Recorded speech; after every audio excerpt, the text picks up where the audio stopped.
Good evening and welcome everyone to this live session, guys. In this class, we are going to see what is the difference between money bill, financial bill category 1 and financial bill category 2.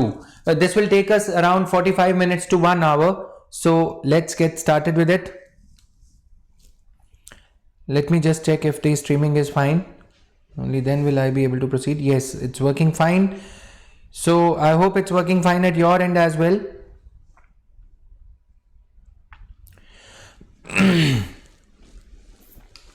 चलिए आगे. तो types of bills, सबसे पहले हमने उस दिन class में शुरू किया था कितनी टाइप के बिल होते हैं. Bill is a draft legislative proposal. I had given you a brief explanation around this, right. So on the basis of procedure, bills are classified as ordinary bills, money bills and financial bills. Ordinary, ordinance replacing bills, consolidating bills, ये discussion भी हो गया था. On the basis of the content, the bills are classified as original bills which embody new proposals, ideas or policies. Amending bills which seek to modify, amend, ये भी हो गया था. I assume that you guys are revising side by side. Repealing and amending bills to clean the law book. मैंने बताया legal scavenging. Okay, legal scavenging was the term used by the law minister Ravi Shankar Prasad in 2014 to cleanse the law book of redundant laws. जो laws repeal नहीं हुई लेकिन वो laws नया law आने की वजह से, एक new law आने की वजह से वो बेकार हो गई हैं, redundant हो गई हैं. They have fallen out of use. उन laws को रिपील करने का काम. ऑलराइट, तो ये सारी चीजें करी जाती हैं, यूज करते हैं हम इसको. अब bills to replace ordinance, money and financial bills. Then constitutional amendment bill. Okay, constitutional amendment bill वाला पार्ट हम थोड़ा देरी से कवर करेंगे after understanding the relevance of Lok Sabha and Rajya Sabha. चलो आगे. Under article 110 clause 1 money bill की डेफिनेशन हमने देखी थी. मनी बिल के क्या क्या जो मैंने आपको कंट्रोवर्सी बताई, लोकसभा स्पीकर सौमित्रा महाजन ने ऑर्डिनरी बिल को मनी बिल डिक्लेयर कर दिया, right. Ordinary bill was declared as money bill. Alright,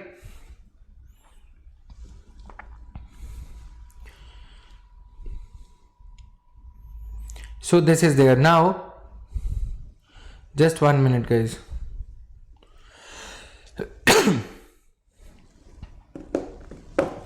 So ये सारी चीजें, the imposition, abolition, remission, alteration और regulation of any tax, regulation of borrowing by the government, custody of the consolidated fund or contingency fund of India and payments into or withdrawals from these funds, appropriation of monies out of. जो कोई money bill, जो कोई bill इन मुद्दों से deal करता है, purely and purely सिर्फ इन्हीं मैटर्स से डील करता है, उसी को ही मनी बिल कहा जाता है. यदि इसमें यह आ गया withdrawal of money from the consolidated fund of India for taking the biometric और for creating the biometric register of citizens of India, then that bill loses the meaning in the eyes of article 110. तब वो bill money bill नहीं रहेगा, क्योंकि purely money matter से जो कोई bill deal करता है उसी को ही मनी बिल कहा जाता है. समझ में आ रही है बात? Purely money matters, purely money, अगर उसमें कोई और दाव पेंच आ गया तो वो मनी बिल नहीं रहेगा. ठीक है. डिक्लेयरिंग एनी एक्सपेंडिचर, ये सारे मीनिंग है. ये पढ़ा था, सबने पढ़ा था ना? अच्छे बच्चे हो तुम लोग, पढ़ा होगा. ये नहीं पढ़ा होगा तो तुम लोग गंदे बच्चे हो. चलो आगे. Article 110 clause 3 lays down that if any question arises whether a bill is a money bill or not, the decision of the speaker of the house of Lok Sabha, सिर्फ लोकसभा स्पीकर को ही ये अथॉरिटी होती है ये determine करने की. It's not stuck, no problem now. ठीक है, ये सारी चीजें. This means that once the speaker has certified a bill as a money bill, its nature can not be questioned in a court of law, in the Lok Sabha और even by the president. Speaker is the final authority, लेकिन every aspect of the adjudicatory power or judicial power of the speaker has been rendered to be amenable to judicial review. So like the power of the speaker under anti defection law is subject to judicial review, with judgement am I talking about? कौन सी judgement में supreme court ने ये कहा था कि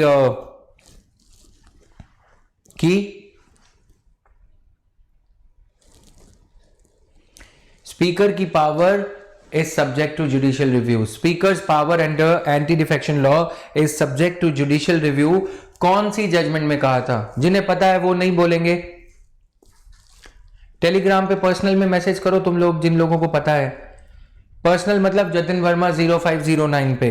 जिन लोगों को नहीं पता वो बताओ। शर्म करो थोड़ी, चिल्ला चिल्ला के बोला था, क्या बोला था बताओ।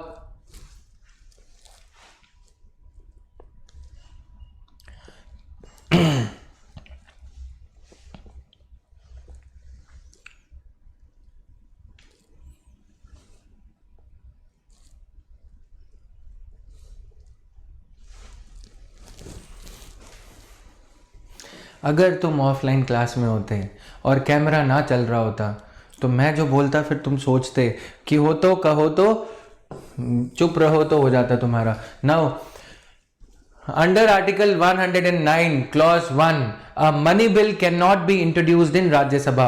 मनी बिल की जर्नी कुछ ऐसे शुरू होती है। Money bill is always introduced in Lok Sabha first, then it goes to Rajya Sabha, then it is passed by Rajya Sabha, then it does not go to the president of India. Rajya Sabha secretariat sends it to Lok Sabha again.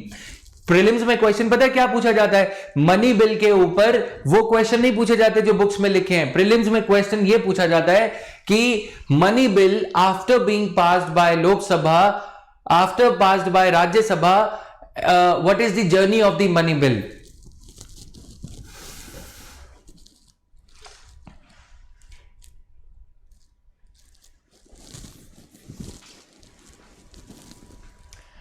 समझ में आया?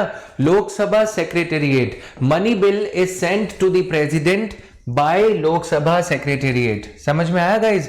Ordinary bill की journey क्या होती है वो भी आज हम देखेंगे। मैं आज खत्म करूंगा, चाहे 2 घंटे लगे। इसको खत्म करना आज थोड़ा जरूरी है। थोड़ा फास्ट चलेंगे और 2-2 घंटे की क्लासेस रहेंगी, तो तुम लोग चाय पानी पी के आया करो। देखो ऑर्डिनरी बिल क्या होता है।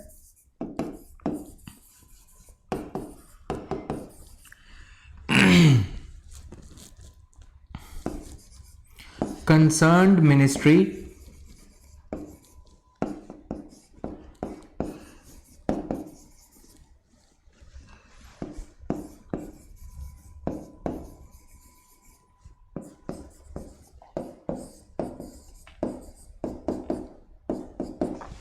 पढ़ लिया।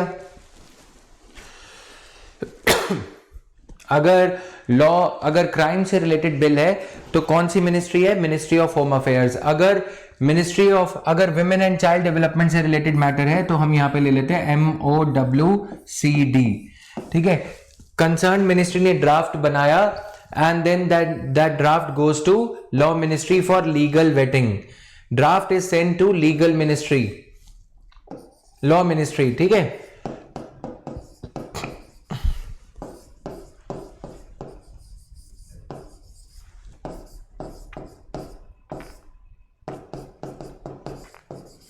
Legal waiting. लीगल वेटिंग मतलब ये चेक करना that any provision of the draft law is not coming into conflict with any other existing law, is not in conflict with Schedule 7 concurrent law. ऐसा तो नहीं है कि यूनियन का law state के साथ में क्लैश कर रहा है या कुछ ऐसा। ठीक है, is not coming into conflict with judgements of the supreme court. Law ministry ये सब चीजों को वेरीफाई करती है। उसके बाद लॉ मिनिस्ट्री ने अगर अप्रूव कर दिया, अगर कुछ दिक्कत होती है तो वो वापस जाता है, फिर secretary of the concern ministry peruses the bill, check करते हैं बिल को कि कुछ गड़बड़ तो नहीं है, फिर लॉ मिनिस्ट्री के पास भेजते हैं। रिटर्न जर्नी भी हो जाएगी। अगर कोई इंटर मिनिस्ट्रियल मैटर होता है तो लॉ मिनिस्ट्री इसको रिलेटेड मिनिस्ट्रीज को भी भेज देती है। ठीक है, कि ये मिनिस्ट्रीज कंसल्ट करके फिर लॉ मिनिस्ट्री के पास वापस भेजेंगी और फिर लॉ मिनिस्ट्री इसको कैबिनेट के पास भेज देती है। कैबिनेट के पास जाने के बाद ordinary bill cabinet headed by prime minister, prime minister द्वारा ये बिल अप्रूव किया जाता है। ठीक है, फिर ये bill can go to Lok Sabha और राज्यसभा। ठीक है, अब यहां से जर्नी, मान लो कि ये बिल ऑर्डिनरी बिल है तो ये राज्यसभा में गया। I am deliberately taking this example. ले लो स्क्रीनशॉट, शाबाश, फटाफट लो स्क्रीनशॉट फटाफट।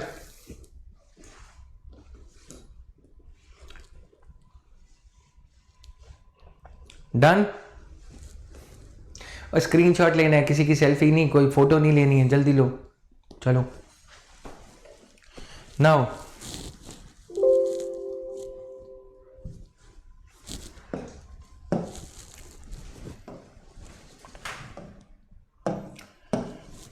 फिर हम पिछली स्लाइड से चल रहे हैं, यहां पे ये बिल आ गया, ठीक है, बिल गया राज्यसभा में, राज्यसभा में ये बिल, राज्यसभा इसे पास कर देती है, ठीक है। कैबिनेट से ये बिल आ रहा है, जो मैंने बताया ना, कैबिनेट ने अप्रूव कर दिया, बिल को इंट्रोड्यूस किया गया राज्यसभा में,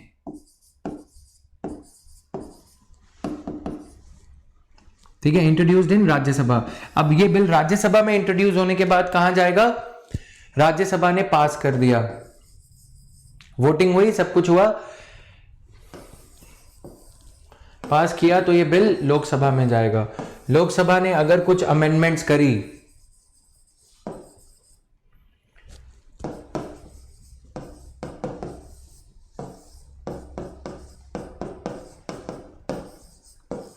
तो ये बिल फिर अमेंडेड बिल राज्यसभा में वापस जाएगा।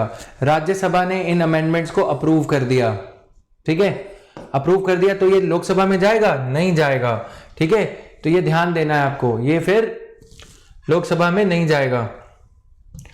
राज्यसभा ने अगर बिल पास कर दिया तो फिर ये बिल कहां जाएगा, सॉरी, नीचे वाली लाइन को इग्नोर कर देना, राज्यसभा के पास वापस आया था, ठीक है, फिर ये बिल राज्यसभा ने पास कर दिया विद अमेंडमेंट्स, तो ये बिल चला जाएगा प्रेसिडेंट ऑफ इंडिया के पास साइन होके, प्रेसिडेंट के साइन होने के बाद ये बिल जाएगा किसके पास, उस मिनिस्ट्री के पास, कंसर्न्ड मिनिस्ट्री के पास, ठीक है, मिनिस्ट्री कंसर्न्ड। अब मिनिस्ट्री कंसर्न्ड अगर इसे नोटिफाई करेगी कि ये बिल इस डेट से एप्लीकेबल होगा, उसी डेट से वो बिल एप्लीकेबल होगा। अदरवाइज पास होने के बाद भी अगर मिनिस्ट्री उस बिल को नोटिफाई नहीं करती तो वो बिल की कोई लीगल वैल्यू नहीं बनती।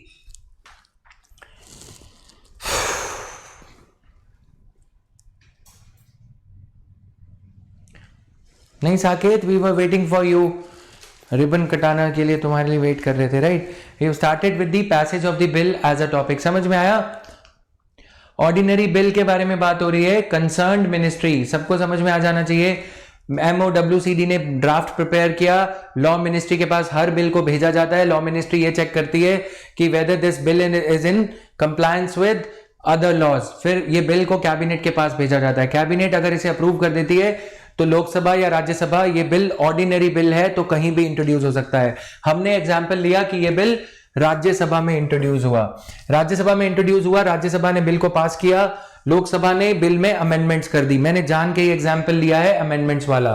हो सकता है अगर लोकसभा ही इस बिल को directly in the first place pass कर दे, लोकसभा ने कहा कि हाँ हमें मंजूर है, जैसा बिल भेजा गया था डिट्टो बिल पास कर दिया, डिट्टो सेम, तो वो बिल फिर लोकसभा का जो सेक्रेटेरिएट है वो प्रेसिडेंट के पास भेजेगा।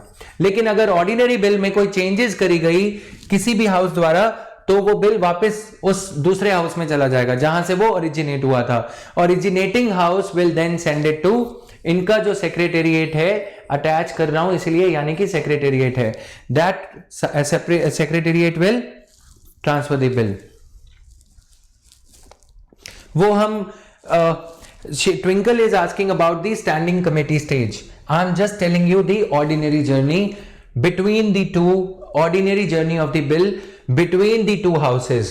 Intra house we are going to discuss later in another 15-20 minutes. ठीक है, intra house, with in the house उस बिल की कितनी स्टेजेस होती हैं, reading, first reading, second reading, third and final reading, वो हम डिस्कस करेंगे अभी। ठीक है, ये थी journey of an ordinary bill. Now let's turn to journey of money bill.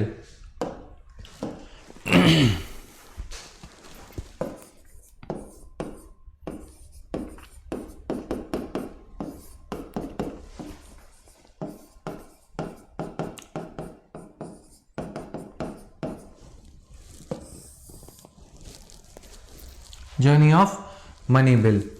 Money bill first of all finance ministry इसको बनाती है ऑलवेज, ठीक है. फिनेंस मिनिस्ट्री ने इस बिल को बनाया और प्रेसिडेंट का प्रायर अप्रूवल लिया.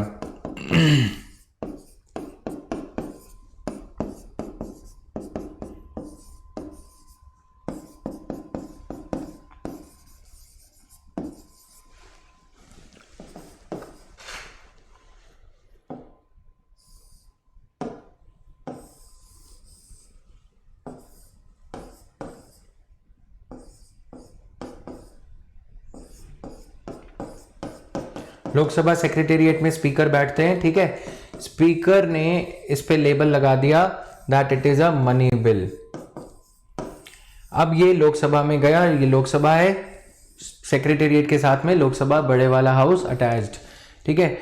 लोकसभा ने इसे पास किया. राज्यसभा में ये बिल जब जाएगा, राज्यसभा के पास 14 डेज का ही टाइम पीरियड होता है.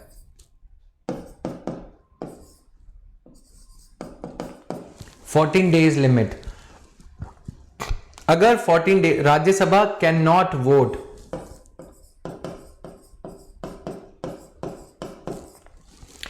if Rajya Sabha does not pass the bill within 14 days, it is assumed that bill has already been passed, ठीक है. Then this bill comes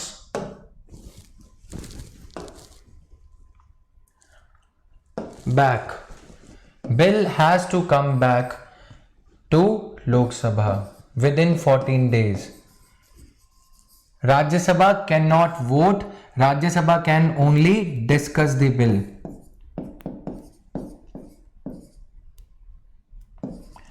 And it can't make amendments. No amendments in Rajya Sabha to the money bill. ठीक है, no amendments. अब Lok Sabha secretariat would then send it back to president's office, ठीक है. ये है money bill की journey. Ordinary bill के case में क्या होता है, जो हाउस बिल लास्ट पास करता है, अगर ऑर्डिनरी बिल लोकसभा में इंट्रोड्यूस हुआ होता, राज्यसभा में गया होता, तो Rajya Sabha secretariat will send it to the president.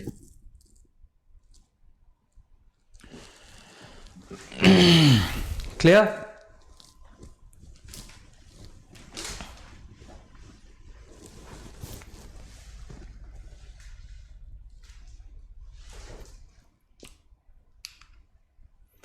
Money bill. In either case, the bill is deemed to have been passed by both the houses. Under Article 109, याद रह जाए तो अच्छी बात है. If Rajya Sabha fails to return the bill to the Lok Sabha within 14 days, it is assumed to have been passed any which ways. ठीक है. Now, no joint sitting. Article, अच्छा यहाँ पे लिख लेते हैं. No amendments and no joint sittings. लिख लो guys, इसको थोड़ा अच्छा रहेगा. तुम्हारे नोट्स भी ऐसे ही बनने चाहिए. In case of money bill 3-4 pointers हैं. No joint sitting. Joint sitting का सवाल ही नहीं उठता. Rajya Sabha is bound to pass the money bill, ठीक है. The procedure to pass a money bill in parliament is the key provision limiting the powers of Rajya Sabha. President can either sign to the bill or withhold his signatures but cannot return a money bill. This is what we have understood in the veto power of the president. Just for your revision, I am repeating this. It is normally signed on by the president or assented to by the president as it is introduced with his prior permission. Advance में ही approval ले लिया जाता है, इसलिए president बाद में मना क्यों करेंगे. कर सकते हैं क्योंकि मनी का मैटर है. हो सकता है कि ये बिल पास करने के बाद सरकार गिर जाए, है ना, लोकसभा डिसॉल्व हो जाए, अगली सरकार प्रेसिडेंट को बोले कि इसको अप्रूव मत करो. That option is kept. ठीक है, ठीक है ना. ये लाइन इसीलिए यहां पे लिखी है. If the situation so happens that incumbent Lok Sabha is dissolved, the government had to resign because of matter of inflation or financial splurging and all, तो फिर ये बिल रुक जाएगा, ठीक है। सरकार जो नई आएगी वो ये बोल देगी कि रुक जाओ, अभी इस बिल पे साइन मत करो। तो president can withhold the signatures on a money bill, yes, president can withhold the signatures on a money bill. Okay, legislative process starts with the introduction of a bill in either house of the parliament, Lok Sabha or Rajya Sabha. Legislative process starts with the ordinary bill के, ठीक है। अब procedure हम कर रहे हैं, ये जो प्रोसीजर स्टार्ट हो रहा है, this is the journey of a bill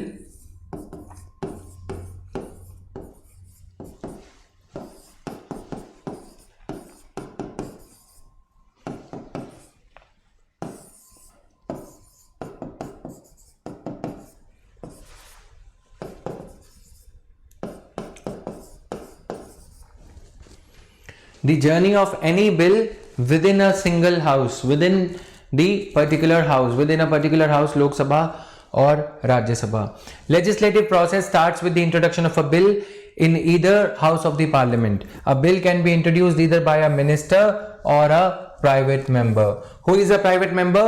If I am a member of BJP, yes, BJP which is ruling in the Lok Sabha, which has got the majority, but I am not made a minister, I'm not a minister. If I introduce a bill, that bill would also be called as a private member. चाहे मैं winning party का member हूं, लेकिन जब तक मैं मंत्री नहीं हूं तब तक मैं प्राइवेट मेंबर हूं, और मेरे द्वारा लाया गया बिल को प्राइवेट बिल ही माना जाएगा। प्राइवेट बिल की जर्नी क्या होती है? कैबिनेट इसे अप्रूव नहीं करती, कंसर्न मिनिस्ट्री का कोई इन्वॉल्वमेंट नहीं होता, ठीक है। मैं एक प्राइवेट मेंबर हूं, मैं स्पीकर के पास गया, मैंने बोला ये बिल है, तो उन्होंने बोला अच्छा ठीक है, इसको चेक करते हैं, लीगली सही है, तो स्पीकर के सेक्रेटेरिएट ने चेक किया और उस बिल को इंट्रोड्यूस कर दिया। It all depends upon the speaker. Will talk more about the private members bill in the later section of our classes. Now in the former case it is known as government bill. अगर bill मंत्री द्वारा लाया जाता है तो उसको government bill कहा जाता है, ठीक है। और अगर बिल प्राइवेट मेंबर द्वारा लाया जाता है तो उसे प्राइवेट मेंबर्स बिल कहा जाता है, ठीक है। It is necessary for a member in charge of the bill to ask for leave of the house, ठीक है। आई बेग योर लीव, ठीक है, मेरे को ये मौका प्रदान करो। Member in charge of the bill to ask for the leave to introduce the bill. If the leave is granted, bill is introduced, ठीक है। मिनिस्टर इन चार्ज ये कहते हैं स्पीकर महोदया मैं आपकी मंजूरी से सदन के आगे ये बिल पेश करना चाहूंगा।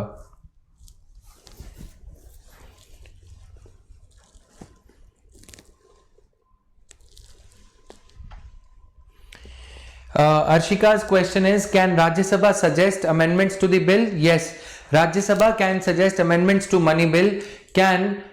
If Lok Sabha accepts the amendments to the money bill, if the amendments are accepted by Lok Sabha, ठीक है, it needs the president's signature again. अच्छा क्वेश्चन है, बताओ कौन बताएगा इसका आंसर? अगर मनी बिल के केस में हमने ये जर्नी पढ़ी है, ठीक है, मनी बिल के केस में प्रायर अप्रूवल ऑफ प्रेसिडेंट ली, लोकसभा ने ये बिल पास किया, राज्यसभा के पास गया, राज्यसभा ने कुछ अमेंडमेंट्स बताए, अमेंडमेंट्स किए नहीं जा सकते, लेकिन Rajya Sabha can suggest amendments on the money bill, yes, Rajya Sabha can however suggest amendments to the money bill. Rajya Sabha ने जो अमेंडमेंट सजेस्ट करी है मनी बिल को, वो अमेंडमेंट्स अगर लोकसभा एक्सेप्ट कर लेती है तो by virtue of the fact that president का प्रायर अप्रूवल लिया गया, तो क्या प्रेसिडेंट के पास ये बिल दोबारा जाएगा?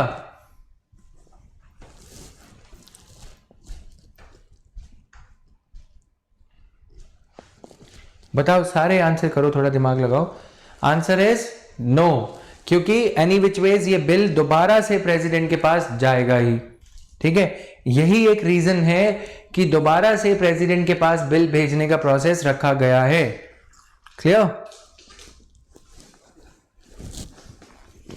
इसीलिए ये बिल दोबारा से प्रेसिडेंट के पास भेजा जाता है। This is one of the reasons. Now journey of a bill within the house, तो it is necessary for a member in charge of the bill to ask for the leave to introduce the bill, ठीक है, मैं अगर एक मंत्री हूं या private member हूं, मैं ये कहूंगा स्पीकर महोदया, मैं सदन के आगे ये बिल की पेशकश करना चाहता हूं, कृपया ये मौका दिया जाए कि मैं ये बिल इंट्रोड्यूस कर पाऊं।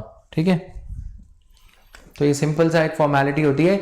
इफ द मोशन, अब इस पे क्या होगा, रेजोल्यूशन एक पास करा जाता है, खासकर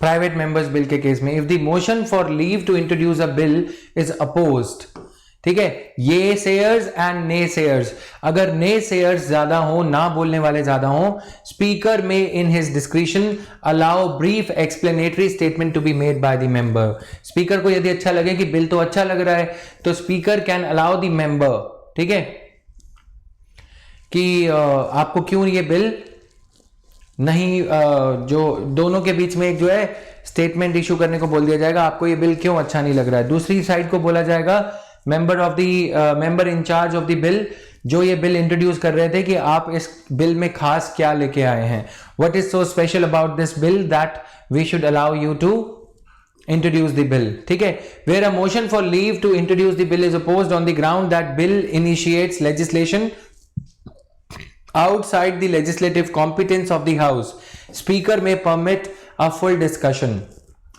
अगर मोशन को अपोज इस आधार पे किया जा रहा है, इस ग्राउंड पे किया जा रहा है कि बिल की वजह से लेजिस्लेटिव कॉम्पिटेंस, स्टेट लिस्ट के दायरे में कोई मुद्दा है, उस पे मैटर पे कोई लॉ बनाने की कोशिश करी जा रही है, तो फिर पूरी डिस्कशन उस पर शुरू करवाई जा सकती है। It is complete discretion of the speaker here. ठीक है, ऐसा नहीं है कि इस बिल पे जो है धक्के से काम होगा कि नहीं, राइट है हर मेंबर का, नहीं, there is no specific right bestowed upon any member of parliament कि वो बिल जो है इंट्रोड्यूस होगा ही होगा। ठीक है, नहीं, वो बिल हो सकता है कि इंट्रोड्यूस ही ना हो, वहीं पे ही टर्मिनेट हो जाए। स्पीकर की डिस्क्रिशन है कि स्पीकर अपनी मनमानी पावर से एक्सप्लेनेटरी स्टेटमेंट मांग रहे हैं या नहीं मांग रहे। After a bill, first reading, after a bill has been introduced, it is published in the official gazette. Official gazette में जनता के लिए पब्लिश कर दिया जाता है। ठीक है, draft of the bill. Even before introduction, a bill might with the permission of speaker be published in the gazette of government of India. Gazette of government of India, government of India का official document होता है, जिसमें ये सारी चीजें, official कामकाज के बारे में इंफॉर्मेशन पब्लिश की जाती है। ऑलराइट, तो क्या किसी बिल को इंट्रोडक्शन से पहले ही ऑफिशियल गजेट में इंट्रोड्यूस किया जा सकता है? Answer is yes. Clear? In such cases, leave to introduce the bill in the house is not asked for and the bill is straight away introduced। ठीक है, अब अगर किसी बिल पे गजट नोटिफिकेशन में पहले ही पब्लिश हो गया, तो ऐसे केस में हाउस की एमपीज की परमिशन नहीं ली जा सकती, नहीं, जरूरत नहीं होती। The need is obviated altogether, the need is done away with. तो अगर प्रीलिम्स में क्वेश्चन आए कि क्या कोई भी bill without moving a motion to introduce a bill pass introduce किया जा सकता है लोकसभा में? Can a bill be introduce in the Lok Sabha without moving a motion to introduce the bill? Yes. What is that case scenario? That scenario is where the bill is introduced, the bill is already published in the official gazette of Government of India. Clear है?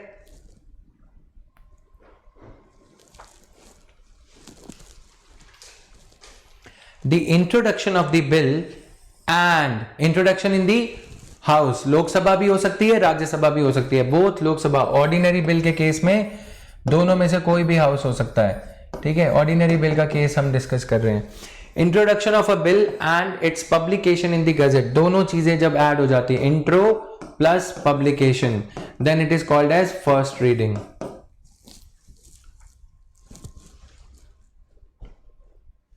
Done?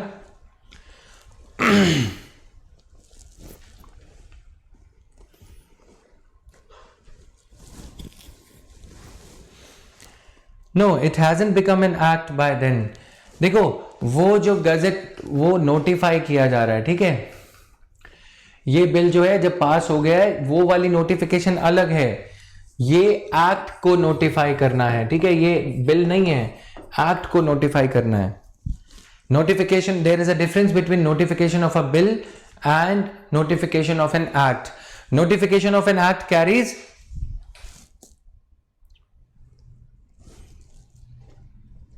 no. ठीक है, मैंने answer कर दिया, शायद delayed telecast है इसलिए आपका एक और क्वेश्चन आ गया वहां। तो एक्ट की नोटिफिकेशन होती है जब द बिल इज पास्ड। अब बिल की स्टेज पे हम बात कर रहे हैं कि बिल जो है फर्स्ट रीडिंग से पहले ही लोकसभा ने ये ही डिसाइड नहीं किया, मोशन ही नहीं पास हुआ अभी कि क्या उस बिल को लोकसभा में पास होने दिया जाए या नहीं। मतलब अगर हम थोड़ा दूसरे वे में समझें कि बोल तेरे साथ क्या सुलूक किया जाए, तुझे मार दिया जाए या छोड़ दिया जाए। If the house passes a motion not to introduce the bill, तो द बिल डाइज, बिल खत्म हो जाता है, भस्म हो गया, है ना, बिल बिल्कुल ही डिस्ट्रॉय हो गया, पेंडिंग हो जाएगा, वो दोबारा मिनिस्ट्री लेके आएगी। तो अभी तो बिल इंट्रोड्यूस ही नहीं हुआ, पहले ही आपने बिल को ऑफिशियल गजट में पब्लिश कर दिया। Publishing of the bill, simple, ठीक है, क्लियर।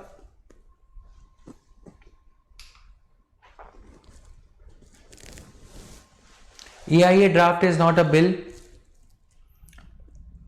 EIA ड्राफ्ट क्या है कि एनवायरमेंट प्रोटेक्शन एक्ट के अंडर EIA ड्राफ्ट रूल्स लाए जाते हैं, ठीक है। कोस्टल जोन रेगुलेशन रूल्स, वो रूल्स हैं बेसिकली, एनवायरमेंट इंपैक्ट, उसके लिए एक्ट नहीं चाहिए होता।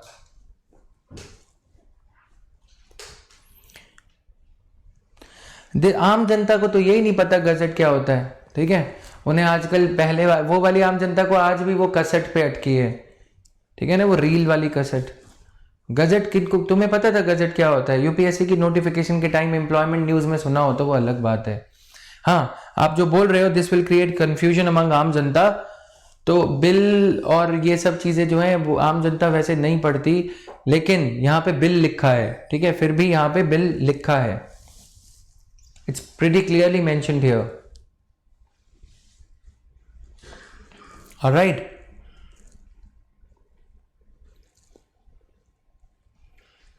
देखो दो तीन डिफरेंसेस हैं यहाँ पे।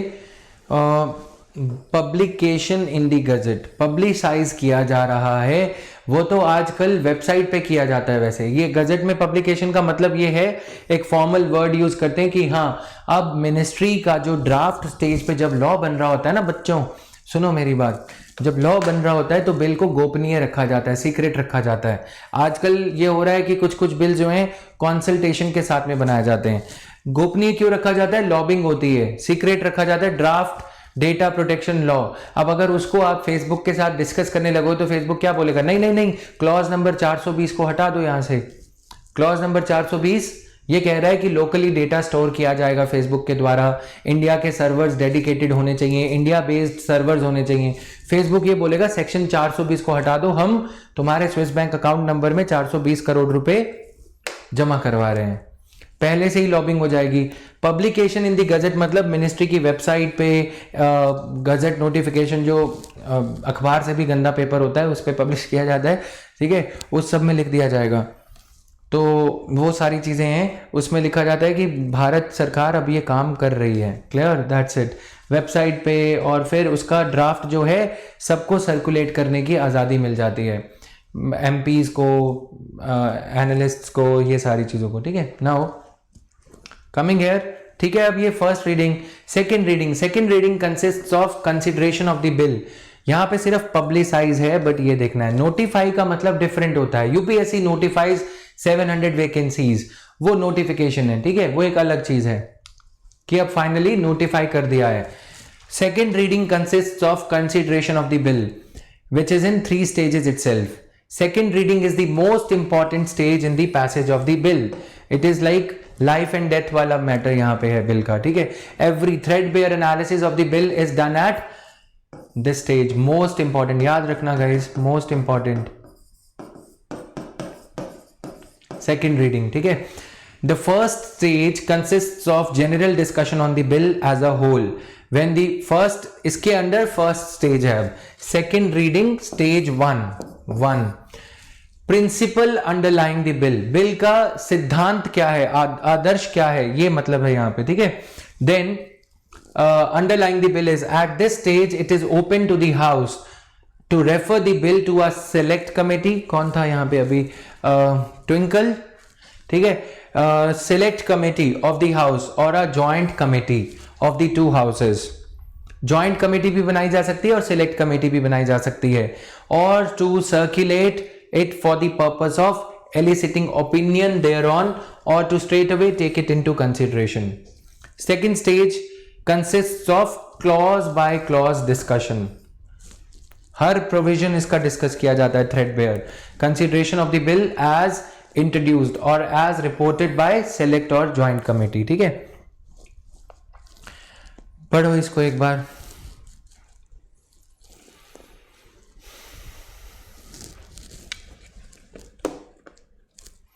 पढ़ो पढ़ो, शाबाश.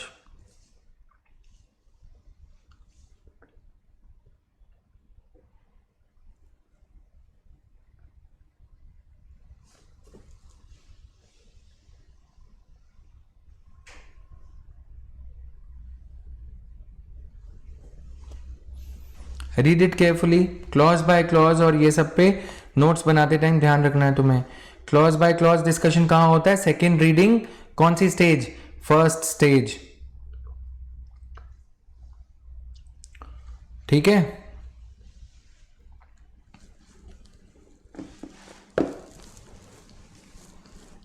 चलो आगे. नाउ अब यहां पे देखो, सेकेंड रीडिंग में बिल को ये परमिशन मिल जाती है कि मिनिस्ट्री पब्लिक ओपिनियन एलिसिट करने के लिए, सॉलिसिट करने के लिए मिनिस्ट्री की वेबसाइट पे, नेशनल पोर्टल ऑफ इंडिया पे, PIB पे इस बिल का ड्राफ्ट अपलोड कर देती है. 30 डेज के लिए इसको डिस्कस किया जाएगा. मनमोहन सिंह सरकार एक पॉलिसी लेके आई थी और यहाँ पे ये भी डिसाइड किया जाता है कि बिल जो है सिलेक्ट कमेटी को रेफर किया जाएगा या नहीं. सेलेक्ट कमेटी क्या होती है?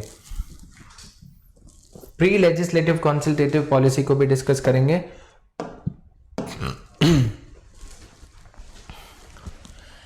लोकसभा स्पीकर को लगता है कि इस बिल पे और ज्यादा डिस्कशन की जरूरत है या ओपोजिशन इसको ऐसे पास नहीं होने देगी, तो on the basis of the strength of the political parties या फिर एविंग, ठीक है, जो पिछली सरकार में, कांग्रेस की सरकार में जो फाइनेंस मिनिस्टर थे या जो WCD मिनिस्टर थे, women and child development minister, उनके 4 मेंबर ले लिए पुराने मिनिस्टर्स के और इस सरकार के 4 MPs ले लिए, बना दी एक सिलेक्ट कमेटी. सिलेक्ट कमेटी का नाम से ही याद रखना, द मेंबर्स आर सिलेक्टेड और hand picked by the speaker of Lok Sabha और the house which is transacting upon the bill. जो हाउस उस बिल पे वार्तालाप कर रहा है वही बिल, वही के मेंबर्स जो हैं, जो पुराने मिनिस्टर्स थे जो कि अब मेंबर्स ऑफ पार्लियामेंट हैं, उनको 7-8 मेंबर इकट्ठे करे और बोला कि इस बिल पे अपने कमेंट्स दो, एक्सपर्ट एडवाइस दो. दूसरा होता है joint committee, joint select committee. Standing committee और सिलेक्ट कमेटी में डिफरेंस होता है. Select committees are temporary, standing committees होते हैं खड़े रहते हैं. ठीक है, स्टैंडिंग का मतलब क्या हुआ? Ever standing. ठीक है, सिलेक्ट कमेटी होता है जो कि उस पर्टिकुलर बिल पे ही बनाई गई है. Data protection bill, draft data protection bill pay for example, जैसे ही इस बिल की कमेटी रिपोर्ट सबमिट कर देगी, कमेटी का काम खत्म. जॉइंट सिलेक्ट कमेटी में क्या होगा? 15 से 20 मेंबर्स होंगे, 8 लोकसभा के, 7 राज्यसभा के, और ये 7 जो हैं इसमें कुछ कांग्रेस के, कुछ बाकी पॉलिटिकल पार्टीज के और बीजेपी के. ठीक है, यहाँ पे जो 8 हैं, 4 बीजेपी के और बाकी के 4-5. नंबर रैंडम होता है. ये वाले जो राज्यसभा वाले हैं, ये कौन लेके आ रहे हैं? किसने बताया? ये किसने हैंड पिक करे हैं? किसने सिलेक्ट करे हैं?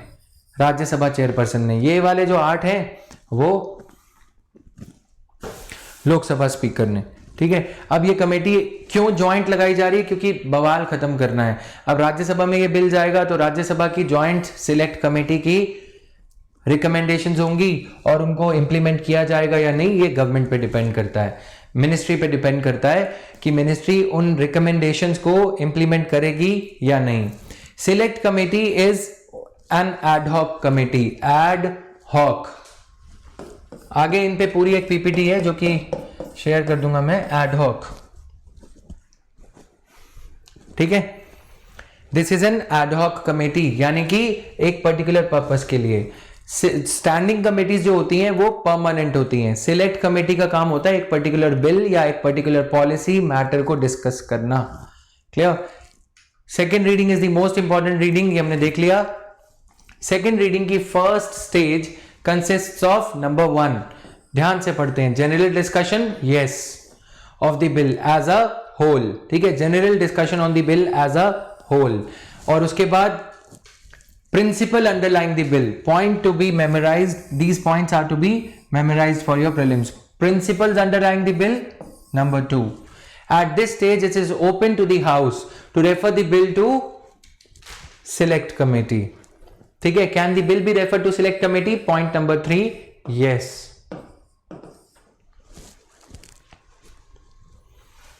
ठीक है, और can the bill be published at, or can the bill be put up on the website of the ministry for public consultation? Yes.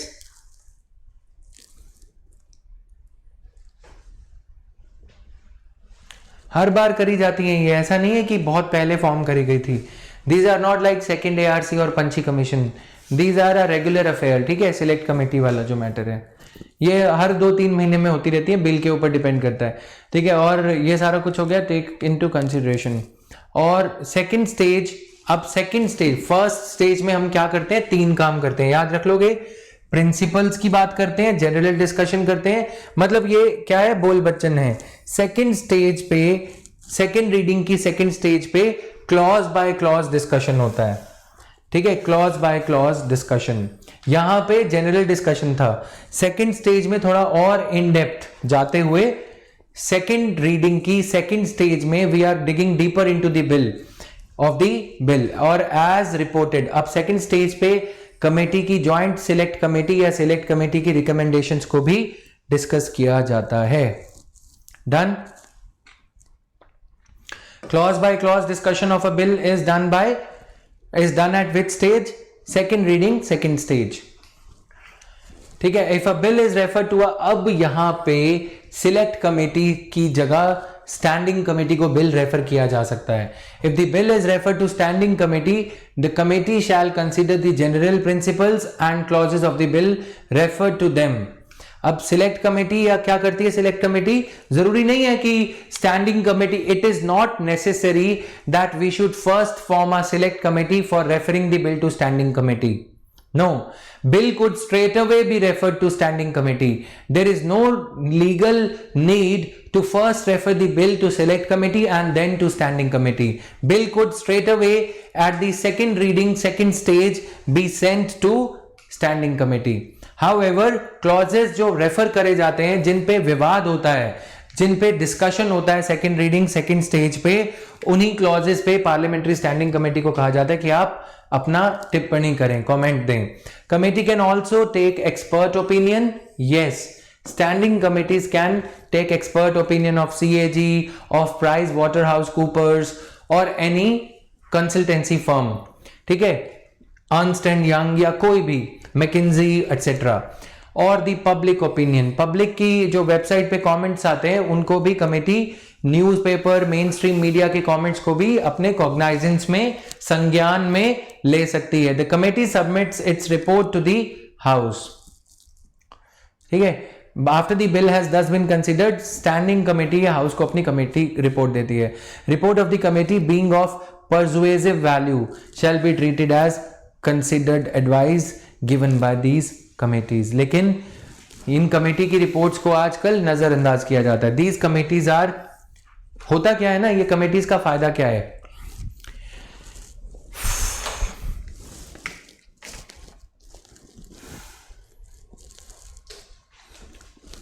In committees को जब पहले इंट्रोड्यूस किया गया था तो ये 13 इन नंबर थी, फिर इनको 17 किया गया, ठीक है, फिर इनको 24 किया गया। तो इन कमेटीज में क्या होता है कि the desire to stand out, कि live telecast of Lok Sabha session proceedings is going on, every MP और every MLA would have the tendency कि वो खड़े होके नाचेंगे, पेपर स्प्रे करेंगे, कुछ they would come to the well of the house. Well होता है, आप लोकसभा राज्यसभा की चेयर्स देखोगे वो कुछ इस तरह से है ना, they are sloping downwards towards the chair, और चेयर ऊपर रख रखी है ताकि स्पीकर सबको दिखें। तो वेल ऑफ द हाउस का मतलब ये होता है कि जो हाउस की स्लोप है बेंचेस की, ताकि लास्ट में बैठे मेंबर को भी सब कुछ दिखे, इसलिए ये हाउसेस ऐसे हैं, ठीक है। और स्पीकर की चेयर यहाँ पे कुछ ऊपर लगा रखी है ताकि पता लगे स्पीकर के गिरेबान तक ना पहुंच जाएं ये लोग, राइट। और यहाँ पे टेबल रखा है, तो ये लास्ट में जो मेंबर बैठे हैं इतना ऊंचा नहीं है जितना मैंने बना दिया सर्कस की तरह, बट ऐसा होता है, ठीक है। मान लो कि आज के पीवीआर के जैसा, पीवीआर से थोड़ा सा कम, ठीक है। तो यहाँ पे स्पीकर बैठे हैं, स्पीकर की चेयर एंड ऑल, स्पीकर को सब दिख रहे हैं पीछे से कौन क्या कर रहा है। तो ये जो एरिया है, ये एरिया, इसको वेल ऑफ द हाउस कहा जाता है। पता लगे तुम कहीं कुआं ढूंढ रहे हो, फिर पानी ढूंढ रहे हो, कहाँ है कुआं, राइट, ऐसा कुछ नहीं है। बस वो है जब जिन्हें तमाशा करना होता है वो यहाँ वेल ऑफ द हाउस में आ जाते हैं। तो मीडिया में लिखा हुआ आता है they have come into the well of the house, ठीक है, वो सारा कुछ। TDP MLA came into the well of the house and threw paper bits on the chair of the speaker। देखो कुछ सेट क्राइटेरिया नहीं है कि स्टैंडिंग कमेटी को बिल रेफर किया ही जाता है। This matter is solely decided by the speaker. Speaker is the sole deciding authority whether to refer the bill to the standing committee और नॉट, ठीक है। कभी कभी रेजोल्यूशंस पास कराई जाती हैं, मोशन इंट्रोड्यूस किया जाता है। मैं अगर कांग्रेस का एमपी हूं तो मैं ये बोलूंगा कि इस बिल पे काफी विवाद हो रहा है, तो इस बिल को स्टैंडिंग कमेटी को रेफर किया जाए। Speaker will take the ultimate call कि मोशन करवाना है या नहीं। अब मोशन उस पे हो गया तो एमएलएज तो एमपीज वोट करेंगे कि हाँ स्टैंडिंग कमेटी को बिल भेजा जाए या ना भेजा जाए। और speaker can give a snub, speaker can directly से कि नहीं नहीं कोई मोशन नहीं होगी, ये बिल नहीं जाएगा।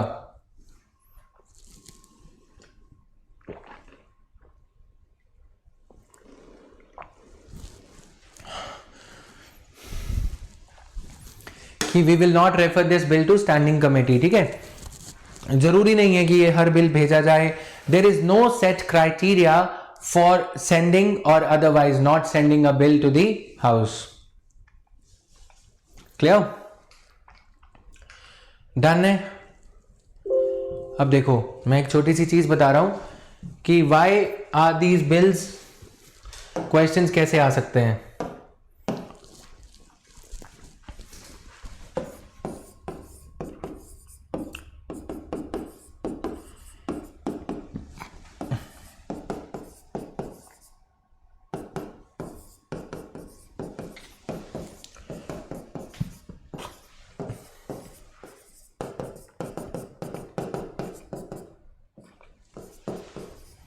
Parliamentary standing committees have served their purpose more so in the era of competitive politics, ठीक है। But of late their utility seems to be fading।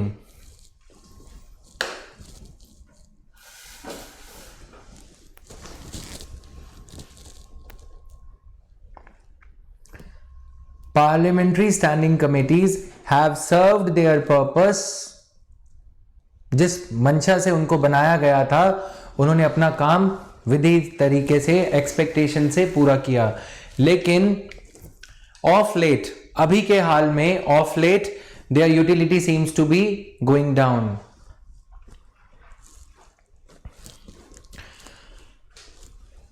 Discuss, मैं इस क्वेश्चन में डिस्कस लगा रहा हूं। डिस्कस से मतलब क्या है, यहां पे तुम्हें तीनों चीजें, क्या स्टेटमेंट को ब्रेक करो, लिखो पार्लियामेंट्री स्टैंड, लिखो जल्दी। पार्लियामेंट्री स्टैंडिंग कमेटीज ने अपना काम पूरा किया, जो एक्सपेक्टेशन थी अपेक्षा से बढ़कर किया, ठीक है। In the era of coalition politics, competitive politics. Of late however, of late their utility seems to be fading away और गोइंग डाउन। आज के काल में उनकी यूटिलिटी कम हो रही है। डिस्कस यानी कि आपको part 1 of the statement, part 1 क्या है, क्या पार्लियामेंट्री स्टैंडिंग कमेटीज ने अपनी अपेक्षा के, उनसे जो अपेक्षा थी जिसकी वजह से उन्हें बनाया गया था, क्या उन्होंने वो expectation, did they live up to the expectation. Living up to the expectation वाली बात पे क्या कहोगे? Yes, increasingly competitive politics, as the competitive politics was increasing, coalition, As the coalition politics was increasing, so was competitive politics. This led to the deterioration of parliamentary debates. ठीक है, number of bills passed were going down. It was in this light that to have a sober discussion, to have a discussion in a peaceful atmosphere, these committees were thought of. In committees को बनाया गया 1993 में. ठीक है, फिर इन committees को क्या किया गया, बिजनेस कमेटी, स्टैंडिंग कमेटीज के एमपीज को सैलरी मिलती है, स्टाइपेंड मिलता है, ये एक्सपर्ट्स को कंसल्ट करते हैं. These committees came up with insightful reports on railway reforms, on working of ICDS and many other issues which were referred to them by the concerned speaker और chairperson. ठीक है, काफी अच्छा काम किया. बट अभी क्या हो रहा है, पार्लियामेंट्री स्टैंडिंग कमिटीज में उनको बिल ही नहीं रेफर किए जा रहे. पार्लियामेंट्री स्टैंडिंग कमेटी के मेंबर्स, अगर मैं शशि थरूर हूं तो मैं क्या बोलूंगा कि क्यों फेसबुक बीजेपी पे लैक्सिटी दिखा रहा है. बीजेपी की जो ऑफेंसिव सोशल मीडिया पोस्ट्स हैं उनको फेसबुक डिलीट नहीं कर रहा, जबकि कांग्रेस वाली जो सोशल मीडिया पोस्ट हैं उनको एकदम से डिलीट कर दे रहा है. तो ऐसा क्यों कर रहा है फेसबुक? ठीक है, ये जो पॉलिटिक्स है of late, because of the other things, और क्या, because of the other things happening in the parallel, जैसे कि cutting down the Lok Sabha session, cutting down the debates और शॉर्ट नोटिस क्वेश्चंस का ना होने देना. Parliamentary standing committees have been, they are also getting politicized now to some extent. And the fact of the matter that the thing is,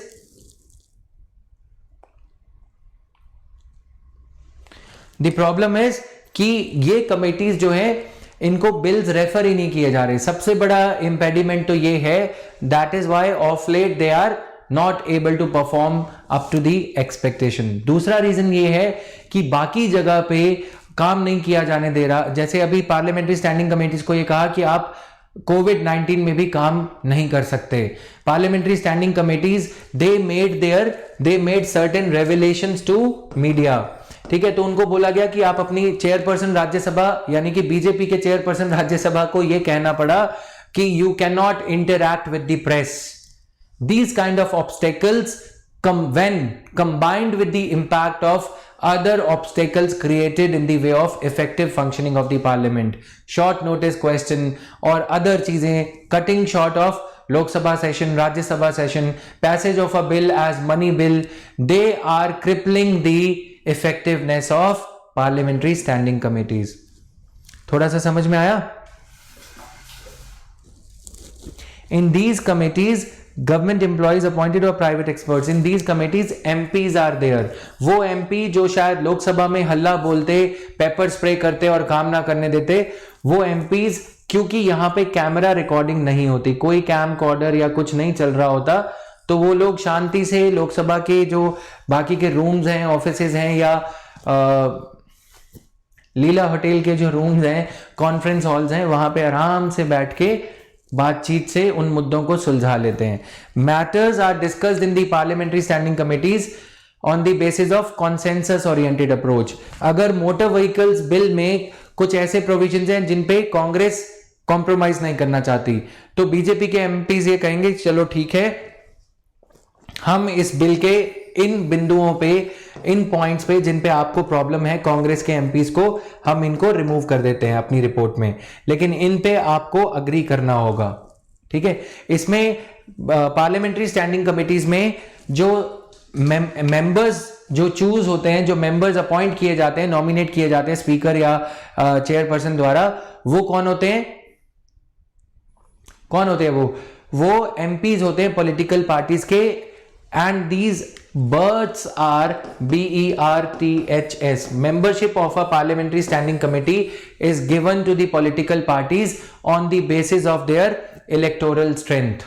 ठीक है, अगर किसी के पास राज्यसभा की किसी पॉलिटिकल पार्टी के पास 10% सीटें हैं, तो parliamentary standing committee on railways, transport की जो कमेटी है, parliamentary standing committee on transport, उसकी 10% सीट्स जो हैं वो उस पॉलिटिकल पार्टी को चली जाएंगी. रिमेनिंग 90% सीट्स भी कुछ ऐसे ही. अगर किसी और पार्टी के पास में 25% है तो 100 का 25 इस कमेटी को मिल जाएगा. ठीक है,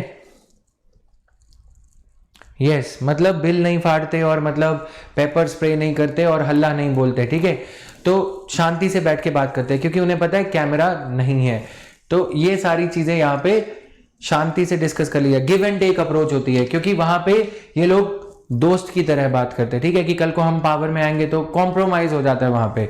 तो ये चीज है, ठीक है। इसलिए अब क्या हुआ कि पार्लियामेंट्री स्टैंडिंग कमेटीज पहले तो अपना काम अच्छे से कर रही थी। अभी रिसेंटली क्या कंट्रोवर्सीज हुई, Shashi Tharoor came out in the open, उन्होंने फेसबुक के बारे में डिस्कस कर दिया कि फेसबुक जो है बीजेपी की ऑफेंसिव पोस्ट्स को क्यों नहीं डिलीट कर रही, जबकि बाकी पोस्ट्स को डिलीट किया जा रहा है। Ministry parliamentary standing committee on information and telecommunication, parliamentary standing committee on IT के जो चेयरपर्सन है वो शशि थरूर है, तो उन्होंने इसके खिलाफ आवाज उठाई।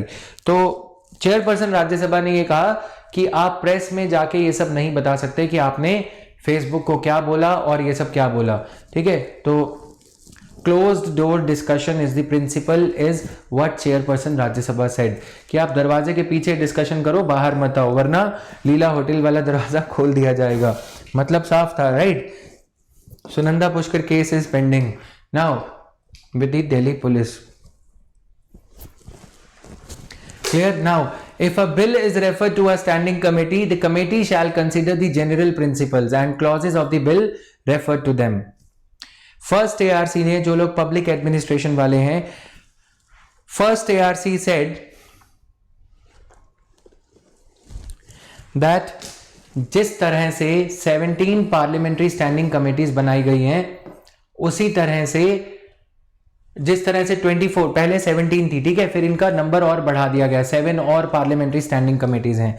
ये हम आगे के चैप्टर में देखेंगे तो ज्यादा क्लियर होगा। तो पार्लियामेंट्री स्टैंडिंग कमेटीज जिस तरह से बनाई गई हैं वैसे ही और वो बनाई जाएं। मिनिस्ट्रीज को भी इन्हीं लाइंस पे ऑर्गेनाइज किया जा सकता है। फर्स्ट एआरसी ने ये कहा वी हैव गॉट 80 मिनिस्ट्रीज। उस टाइम पे काफी ज्यादा प्रॉब्लम चल रही थी मिनिस्ट्रीज की, और ये सब है ना कि ताला लगाने की मिनिस्ट्री अलग है, वो सब मिनिस्ट्रीज बनाई जा रही थी। तो first ARC came up with an idea कि क्यों ना हम पार्लियामेंट्री स्टैंडिंग कमेटीज की लाइंस पे मिनिस्ट्री ऑफ ट्रांसपोर्ट, ठीक है, ministry of road transport and highways, ठीक है, फिर उसके बाद मिनिस्ट्री ऑफ शिपिंग, फिर उसके बाद एक और मिनिस्ट्री है, कौन सी मिनिस्ट्री है, ये गवर्नेंस का पार्ट पढ़ा रहा हूं मैं गाइस। फिर उसके बाद मिनिस्ट्री ऑफ सिविल एविएशन, मौका नहीं मिला और उड़ गए, राइट, MOCA, और मिनिस्ट्री ऑफ रेलवेज।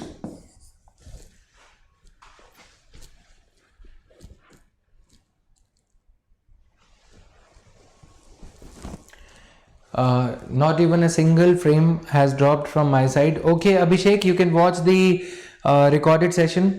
दोपहर में प्रॉब्लम थी हमारी साइड से, बट अभी नहीं है कोई भी प्रॉब्लम। तो मिनिस्ट्री ऑफ रेलवेज, अब उन्होंने ये कहा कि जब एक मिनिस्ट्रीज हैं 54 ऐसे आज भी, मिनिमम गवर्नेंस दोनों के कार्यकाल में आज भी, ठीक है, 54 मिनिस्ट्रीज को क्या 24 में रिड्यूस किया जा सकता है? अब इन सारी मिनिस्ट्रीज के लिए एक ही मिनिस्ट्री है, ministry of transportation, sorry, parliamentary standing committee on transportation. तो ये parliamentary standing committee on transportation में जो MPs हैं, जो members, certain members of Lok Sabha and Rajya Sabha are nominated to parliamentary standing committee, ठीक है। कैसे नॉमिनेट होते हैं? अगर लोकसभा में कांग्रेस के 10% मेंबर्स हैं तो पार्लियामेंट्री स्टैंडिंग कमेटी में कांग्रेस को 10% सीटें मिल जाएंगी। 25 सीटें हैं फॉर एग्जांपल, 25 में से 15 होती हैं लोकसभा की और 10 होती हैं राज्यसभा की, कुछ इस तरह से डिवीजन होता है, ठीक है। राज्यसभा में अगर कांग्रेस की 10% सीट्स हैं तो क्या होगा, राज्यसभा में एक MP कांग्रेस का हो जाएगा। राज्यसभा की तरफ से parliamentary standing committee on transportation में एक मेंबर ऑफ पार्लियामेंट कांग्रेस का हो जाएगा। बाकी 90%, अगर 15% सीट्स तृणमूल कांग्रेस की हैं फॉर एग्जांपल, तो 2 members of parliament will be, एक लिस्ट भेजी जाएगी रिस्पेक्टिव पॉलिटिकल पार्टीज द्वारा on the basis of their strength in Rajya Sabha कि एक सीट हमें मिलनी चाहिए, 2 सीटें हमें मिलनी चाहिए। Chairperson Rajya Sabha will nominate those members which are suggested by the respective political party, ठीक है।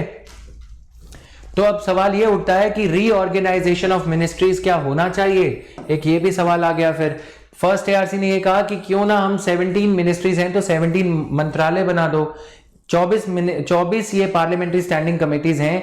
17 पार्लियामेंट्री स्टैंडिंग कमेटीज यदि इनको स्टडी कर सकती हैं तो 17 मिनिस्ट्रीज बना दो। पॉइंट तो लॉजिकल है ना कि हाँ भाई ये सारा काम एक ही कर लेंगी। वैसे ही ministry of petroleum and natural gas, जैसा ट्विंकल ने एग्जांपल दिया, फिर MOPNG, ठीक है, फिर उसके बाद और कौन सी है, मिनिस्ट्री ऑफ कोल। इतनी सारी मंत्रालय बना दिए बेरोजगारों को रोजगार देने के लिए, मिनिस्ट्री ऑफ कोल, फिर ministry of new and renewable energy. ये तो है क्रिटिकल, क्रिटिसाइज करना बहुत आसान है। अब क्रिटिकल एनालिसिस क्या है, arguments in favour. In order to, India is such a large country, ठीक है, अब यहां पे ministry of road transport and highways अलग होना जरूरी है in order to give adopt a focused approach, ठीक है, कि रोड पे। रेलवेज अपने आप में इतना बड़ा है कि काफी सारे मिनिस्टर्स रेलवेज में जब जाते हैं तो वो ये बोलते हैं कि हम फेलवेज पे जा रहे हैं, मतलब हम अपने करियर में फेल होने जा रहे हैं। सुरेश प्रभु, जिनका नाम है प्रभु, वो भी फेल हो गए। नीतीश कुमार, काफी एक्सीडेंट्स होते थे जब ये रेलवे में थे। लालू प्रसाद यादव, ठीक है, तो वो सारे।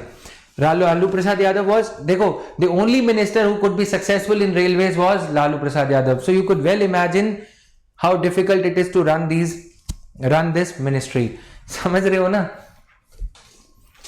तो ऐसे ही बहुत ज्यादा प्रॉब्लम्स हो गए। सिविल एविएशन नहीं संभलता अपने आप में, ना, एयर इंडिया कोई भी नहीं संभाल पाया, अकेले मिनिस्ट्री है तो ही नहीं संभाल पाए, डेडिकेटेड मिनिस्टर हैं। Ahmed Patel, if I remember correctly, yes, Ahmed Patel from NCP was the minister of civil aviation. उनको कैबिनेट मिनिस्टर का रैंक दिया गया था, यानी कि प्राइम मिनिस्टर मनमोहन सिंह से सीधी बातचीत का मौका मिल जाता था। उसके बावजूद भी डूबती हुई एयर इंडिया को नहीं बचा पाए। राकेश मोहन कमेटी, जो कि एक एडहॉक कमेटी थी, Rakesh Mohan was at one point of time governor of RBI. इनके अंडर एक कमेटी लगाई गई फॉर स्ट्रीमलाइनिंग दी ट्रांसपोर्टेशन। इन्होंने भी ये कहा एक मल्टी मॉडल ट्रांसपोर्टेशन मिनिस्ट्री बनाने की जरूरत है।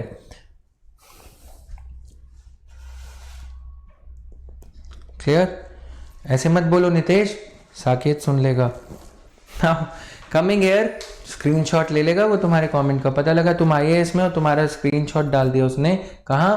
फेसबुक पे, ठीक है। नाउ क्लियर है? तो ये छोटा सा रिकमेंडेशन है, कहीं लिख लेना, फर्स्ट ARC ने ये कहा था, ठीक है। 1993 में इन कमेटीज का नंबर बढ़ा दिया गया, 24 कर दिया गया। कमेटीज रिस्पेक्टिव मिनिस्ट्रीज को स्टडी करती हैं, बाकी की चीजें हम कमेटीज में डिस्कस करेंगे, ठीक है।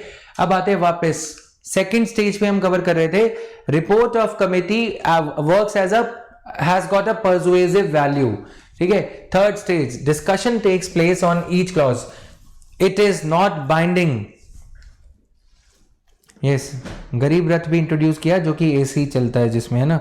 गरीब उसका किराया बिल्कुल अफोर्ड नहीं कर सकते, है ना। वो एक्चुअली क्या है, मध्यम कैटेगरी के लिए कोई रथ का नाम नहीं दिया जा सकता ना, वो तो सिर्फ BJP का ही हो सकता है रथ तो, या गरीब का हो सकता है ना।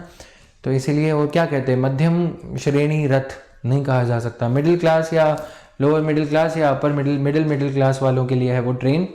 Third stage, discussion takes place on each clause of the bill and amendments to the clauses can be moved at this stage. Discussion takes place on each clause, third stage पे, ठीक है। ईच क्लॉज पे discussion होती है। Amendments कहां लाई जा सकती हैं? थर्ड स्टेज में लाई जा सकती हैं, सेकंड स्टेज में नहीं लाई जा सकती amendments. Amendments to a clause have been moved but not withdrawn. Amendments to a clause which have been moved but not withdrawn. किसी क्लॉज पे संशोधन मूव तो किया गया, प्रस्ताव रखा गया उसका, बट उस मोशन को विड्रॉ नहीं किया गया, are put to vote of the house before the relevant clause is disposed of. यानी कि जो अमेंडमेंट की प्रस्ताव जो लाई गई है, जो अमेंडमेंट के लिए प्रपोजल लाया गया है, पहले उसको, क्लियर, जो अमेंडमेंट लाया गया है उसको क्लॉज में अमेंडमेंट क्या होता है, जैसे सेक्शन 1 सेक्शन 11 क्लॉज A, ठीक है। इस क्लॉज में अमेंडमेंट लाया गया है कि ये बिल जो है 13 फरवरी से नहीं बल्कि 14 फरवरी से अप्लाई होगा। अब ये जो संशोधन लाया गया है, पहले उस क्लॉज को पास करने से पहले इस प्रपोजल पे वोट होगा कि कितने एमपीज इस क्लॉज पे अग्री करते हैं। अगर वो एमपीज बोलते हैं कि हम अग्री नहीं करते, फिर क्लॉज पे वोटिंग होगी। पहले क्लॉज की लाइन को तो सेट करो, ठीक है, किसी ने अमेंडमेंट मूव कर दिया, वो क्लॉज की लाइन चेंज करो। अब वो क्लॉज की लाइन चेंज होगी या नहीं, पहले इस मुद्दे पे वोटिंग होगी। फिर जब वो हो गया कि वोटिंग जो लाइन चेंज नहीं होगी, फिर उस क्लॉज को वोट के लिए रखा जाएगा। The amendments become a part of the bill if they are accepted by a majority of MPs present and voting. Present and voting, clear? If a bill is referred to standing committee, second reading में bill second standing committee can also take expert opinion. These experts could be private members, private expert committees, McKinsey की report etc. ये भी मैंने बता दिया। Committee submits its report to the House. Parliamentary Standing Committee on Demonetization. Parliamentary Standing Committee to study the impact of Make in India. Parliamentary Standing Committee ने 2017 में make in India के ऊपर पूछा कि भैया 3 साल हो गए, आदमी घूमे ही जा रहा है, घूमे ही जा रहा है, गोलमाल भारत हो गया ग्लोबल भारत से, बताओ क्या इंपैक्ट हुआ 2014 से 2017 में। 2018 में parliamentary standing committee report on make in India became a matter of debate, ठीक है। तो बोले कि इतने सारे पैसे उड़ा दिए, रोड शो करे जा रहे हैं ऑस्ट्रेलिया में, अमेरिका में। तो उस टाइम जो फॉरेन सेक्रेटरी थे एस जयशंकर, और आज जो फॉरेन मिनिस्टर हैं, मतलब उन्होंने ये बोला कि ये जो इंडिया को जो है मेक इन इंडिया का फायदा ऐसे नहीं होगा, हमें पहले अपनी बुनियाद स्ट्रांग करनी होगी, ठीक है। तो उन्होंने काफी अच्छी बातें उस टाइम पे कही थी, ठीक है। तो ये चीज हुई। अब मैं एक और चीज बता रहा था, प्री लेजिस्लेटिव कॉन्सल्टेटिव पॉलिसी लाई गई मनमोहन सिंह सरकार द्वारा।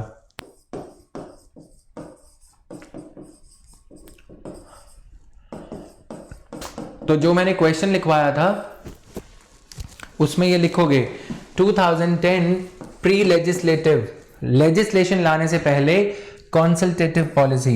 इसमें ये लिखा गया हर ड्राफ्ट और बिल जो भी इंट्रोड्यूस किया जाएगा गवर्नमेंट द्वारा, पास करने से पहले 2 काम किए जाएंगे उसके साथ। It will mandatorily be referred to parliamentary standing committee. दूसरा, it will be uploaded on the ministry website for at least 90 days, 3 months तक, ठीक है। 90 डेज तक इसको अपलोड किया जाएगा। इस पॉलिसी को इंप्लीमेंट ही नहीं किया गया। While writing an answer on effectiveness of parliamentary standing committees, you have to cite these points. Parul मत जाओ, उसमें वो लिखा हुआ है उधर, वैसे बाद में समझ में आ जाएगा, मत जाओ, इतनी डिटेल में नहीं पढ़ना। क्लियर? समझ में आ रहा है? ये 90 डेज तक बोला कि भाई ये अपनी ही पॉलिसी बनाई मनमोहन सिंह ने, मनमाने तरीके से काम किया। अब तो भाई मोदी जी का जमाना है तो ये सब किया ही नहीं जाता, ये कहां है पता ही नहीं, ठीक है। यूपीएससी एस्पिरेंट्स को नहीं पता, मानोगे तुम? 2010 प्री लेजिस्लेटिव, हर पॉलिसी को पहले जनता के साथ पार्लियामेंट्री स्टैंडिंग कमेटी की रिपोर्ट आएंगी, फिर उसके बाद इसको रिफाइन किया जाएगा, ये बोला गया था, लेकिन इसको ठंडे बस्ते में डाल दिया गया। Another reason why parliamentary standing committees are not able to do their best is America में, यूके में पार्लियामेंट्री स्टैंडिंग कमेटीज के पास में, को तो मैं 1-2 पॉइंट्स लिखवा दूं। संतोष,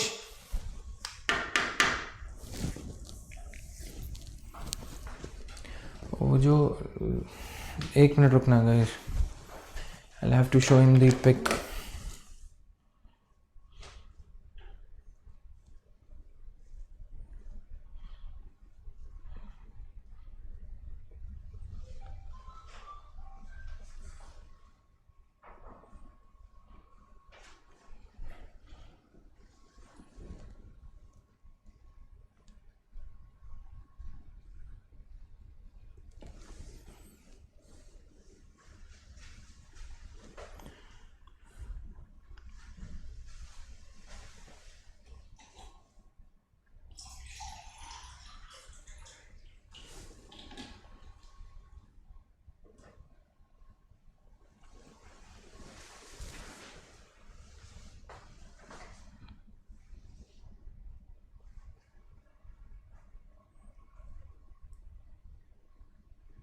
ठीक है, अभी he'll have to find that book.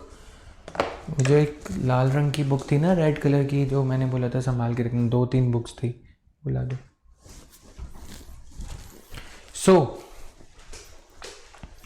तो वहां पे क्या है कि ये पार्लियामेंट्री स्टैंडिंग कमेटी तो छोड़ो, हमारे यहाँ पे तो कमेटी में मल्टीपल मेंबर्स हैं, 25 मेंबर्स हैं. इनके पास रिसर्च स्टाफ नहीं होता.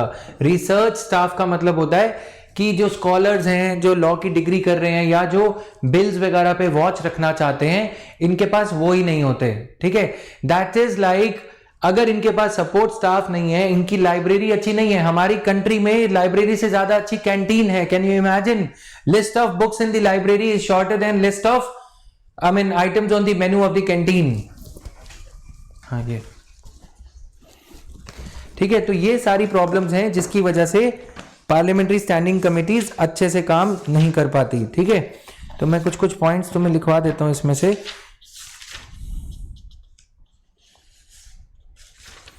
I'll share the screenshot with you once the scanner. ये एक आर्टिकल है, ठीक है. We have to maintain this book and all for you. How MPs can do housework better. तो मैं इसका स्क्रीनशॉट वगैरह शेयर कर दूंगा तुम्हारे साथ, पढ़ लेना. इसमें हमारे यहाँ पे office allowance given to MPs has to be judged in the light of work expected from them. Each MP is required to represent the interest of approximately 15 lakh voters in the parliament. तो उस हिसाब से हमारे यहाँ पे the lack of institutional and office support available to MPs is particularly glaring when we consider what it takes for an MP to hold government accountable. ठीक है, question our में MP को क्वेश्चन MP खुद थोड़ी ना search करेगा.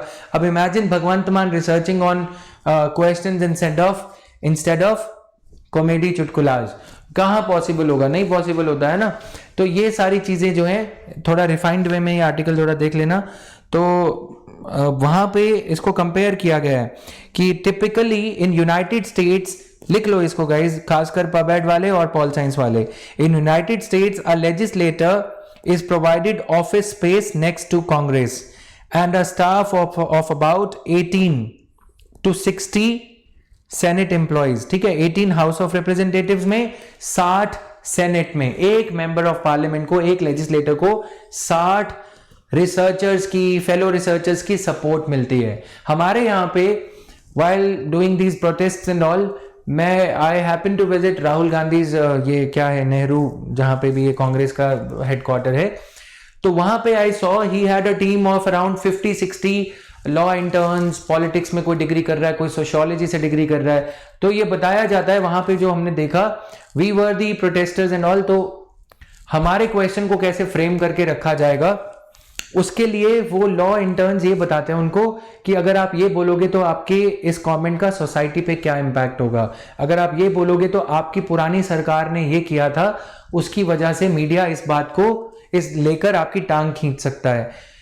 राहुल गांधी या सोनिया गांधी या प्रियंका गांधी के पास तो ये सपोर्ट स्टाफ है. बाकी एमपीज जो कि जेन्युइनली काम करते हैं, ठीक है, अब उसको देखो, उसको वो 60 लोग रिसर्च करके बोलते हैं, वो फिर भी गलत बोल के आ जाता है. राइट, मैं कौन किसकी बात कर रहा हूं, तुम समझ गए. तो अब अगर ये आलम है, इन एमपीज के पास सपोर्ट नहीं होनी चाहिए, लाइब्रेरी, रिसर्च स्टाफ, जैसा कि पीआरएस लेजिस्लेटिव रिसर्च करता है.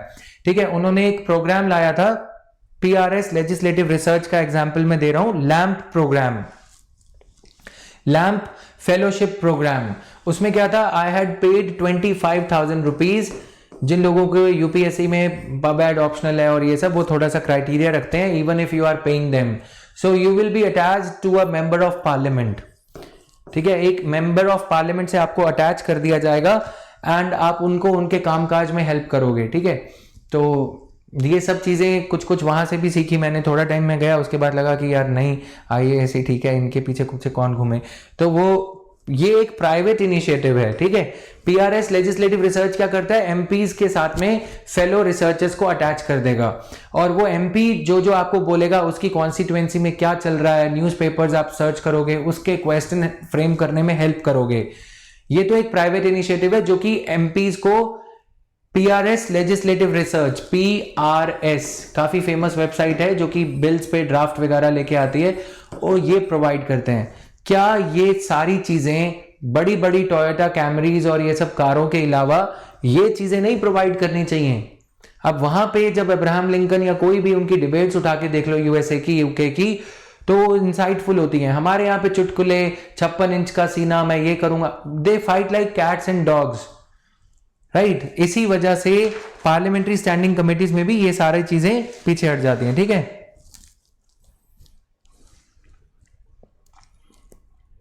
तो मैं इसको पूरा आर्टिकल शेयर कर दूंगा तो आपको समझ में आ जाएगा, राइट।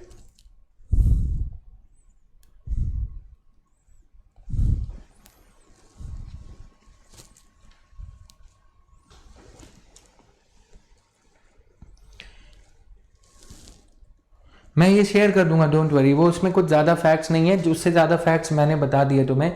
60 to 18 MLAs ये सपोर्ट स्टाफ इनको मिलता है, इसीलिए parliamentary standing committees are not able to give their 100%. MPs are just the voice raisers. They can raise an issue. Real work is done by the researcher. Clear? मंत्री जी ने ऐसा क्या किया जो आपको लीव करना पड़ा? अब वो पूछो मत, ठीक है। वो उल्टे सीधे काम भी वहीं पे, जो थोड़ा लगता है कि हाँ आदमी क्लेवर है, काम करने वाला है, तो दूसरे काम भी शुरू हो जाते हैं, राइट। नाउ कमिंग हियर, मंत्री नहीं थे वो, MP थे। Report of committee being of persuasive value shall be treated as considered advice given by the committees. Can we quote educational? No, you cannot. ठीक है, सेकेंड रीडिंग हो गई। अब third reading, the member in charge can move that bill be passed. Third reading में final में ये हो जाता है। This stage is known as third reading. हमने थर्ड स्टेज पढ़ी है, ठीक है। थर्ड स्टेज में अमेंडमेंट्स लाई जाती हैं। सेकेंड रीडिंग की third stage, second reading third stage. सो मत जाना बीच में पढ़ते पढ़ते कहीं थर्ड रीडिंग करा, वैसे सुन रहे हो ध्यान से guys. Now third reading, the member in charge can move that the bill be passed. This is known as third reading.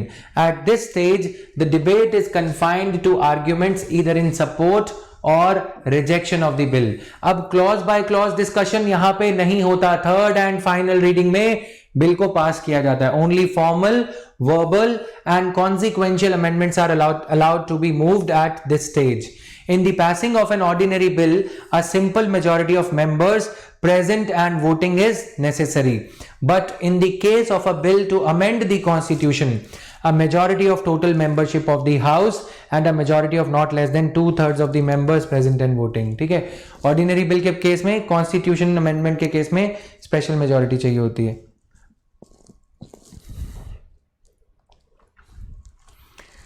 नहीं बाबू, खैनी तो नहीं दी थी, एक अटैची दी थी, ठीक है।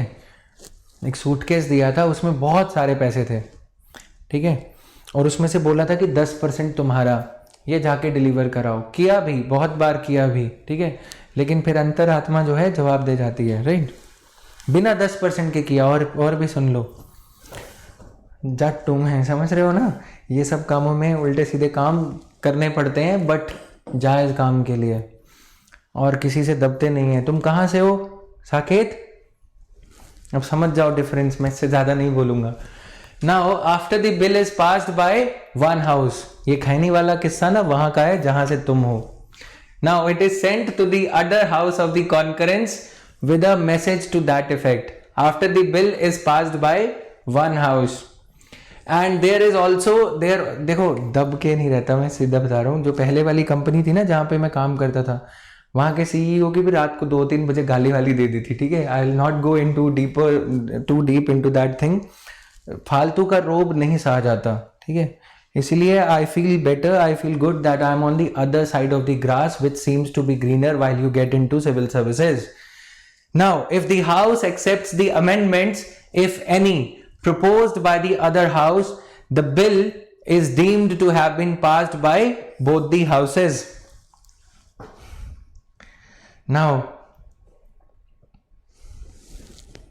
coming here, after bill in the other house, after the bill is passed by one house, it is sent to the other house for concurrence with a message to that effect.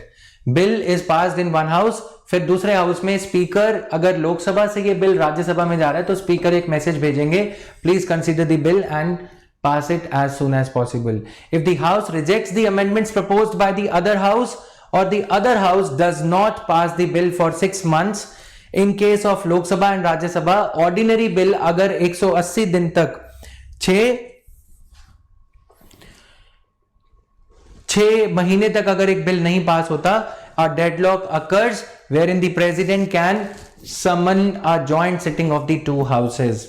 The bill is passed if majority of MPs of both the houses present and voting pass the bill. Clear?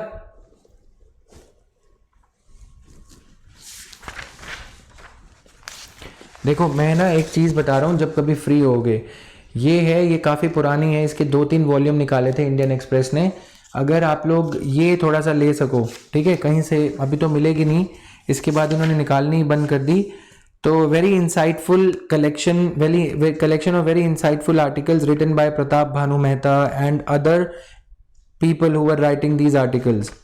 तो नहीं तो कभी office आओगे, दिल्ली आओगे किसी भी काम से, तो इसकी फोटोकॉपी यहाँ से काफ़ी स्टूडेंट्स ले जाते हैं, तो ये ले जाना, ठीक है, उस टाइम के आर्टिकल्स हैं इसमें, आज भी रेलेवेंट हैं काफ़ी ज़्यादा। इवन की जो PRS वेबसाइट में बोल रहा हूँ, उसके जो डायरेक्टर हैं MR माधवन, उनके भी आर्टिकल्स हैं इसमें।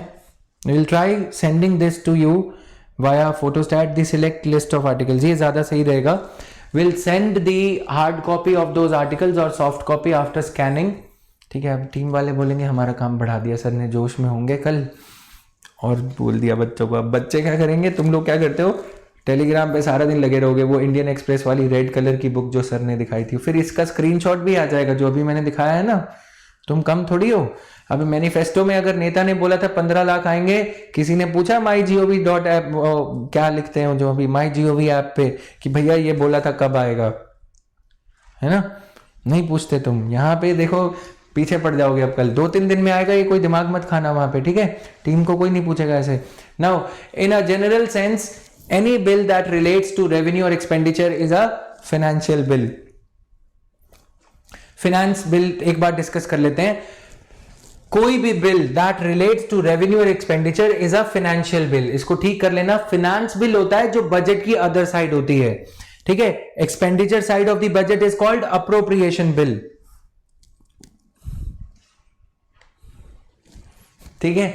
अप्रोप्रिएशन बिल जिससे खर्चा होता है, how to appropriate the money, how to apportion the money, budget की दूसरी साइड होती है फाइनेंस बिल, लेकिन हम बात कर रहे हैं फाइनेंशियल बिल की, to compare it with money bill. Money bill is a specific kind of financial bill defined very precisely, clear. A bill is deemed to be a money bill if it deals only with the matters specific to Article 110, Clause A to Clause G. A money bill is certified by Speaker as such that it is a money bill. In other words, only those financial bills that carry the Speaker's certification are money bills. Clear? Then all money bills are financial bills, but all financial bills are not money bills.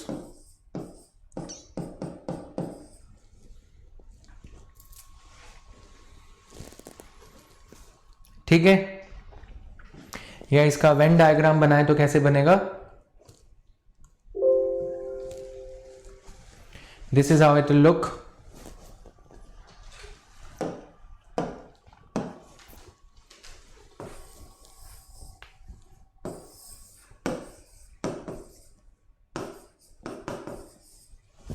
Right?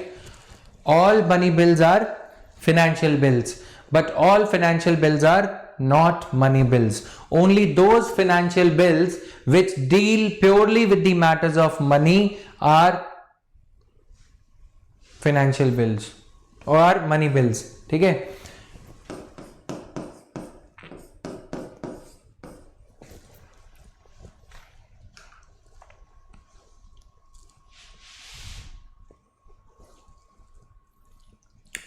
so money bill is certified, ये हो गया। financial bills that are not certified by the speaker are of two kinds, financial bill type A, type B. bills that contain any of the matters specified in Article 110, but do not contain only those matters. ठीक है, कोई matter, जैसे मैंने बोला, मैं अगर एक example लें, रोड सेस, रोड बनाने के लिए हर नई व्हीकल पे, हर जो टैक्स आप पे करते हो, हर जो आइटम आप खरीदते हो उस पे रोड सेस लगा दिया। ठीक है, that bill to levy a road cess says that the money collected from that bill will be used for construction of new national highways and better maintenance of existing ones. So one matter is the one which is mentioned in the one matter is the one which is mentioned in the 110। ठीक है, plus एक और matter है इसके साथ which is telling you the purpose for which the money will be utilized। तो ये अलग हो गया। ठीक है, तो this is what makes it impure from the point of view of article 110। समझ में आया? पर्पस जोड़ दिया साथ में, कुछ और भी हो सकता है ये पर्पस। सेस फॉर स्वच्छ भारत, जो कि हुआ नहीं, 5 साल हो गए। ठीक है, स्वच्छ भारत सेस लगाया गया। अब अगर सिर्फ सेस होगा तो ये मनी बिल होगा, बट अगर स्वच्छता सेस हो गया तो फाइनेंशियल बिल हो गया ये। ठीक है, type A, type 1 financial bill. Type 2 other bills that contain provisions involving expenditure from the consolidated fund of India. तो इसको, बाकी चीजों को कल समझेंगे अभी। ऑलराइट, किसी को कोई डाउट है तो पूछो, कवर कर दूं, रुको, थोड़ा ये कॉम्प्लिकेटेड हो जाएगा। Financial bill A can be introduced only in Lok Sabha. इसके डिफरेंसेस में थोड़ा सा आगे हैं ये, जस्ट 1 मिनट। ठीक है, इसको मैं कल ही कवर कराऊंगा गाइज। ये बाकी चीजें हमारी हो गई हैं, थोड़ी बहुत रह गई थी, जो बजट आ जाएगा फिर इसके एंड में मैंने इसका डिटेल्ड एक्सप्लेनेशन डाला है।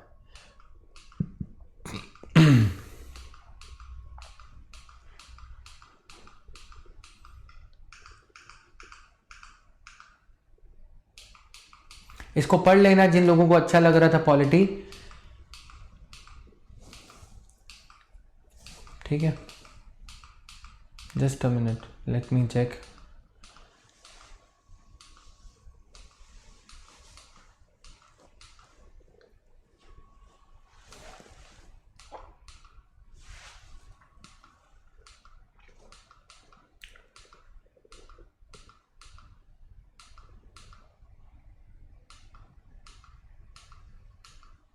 ओके, सो उसमें एलैबोरेटेड डिस्कशन नहीं है, मैं एक बार दोबारा से उसको रीचेक करके विल एक्सप्लेन यू अगेन। ठीक है, क्या डिफरेंस होता है with examples, we will cover this. Alright, इसको पढ़ लेना एक बार सारी स्लाइड्स को।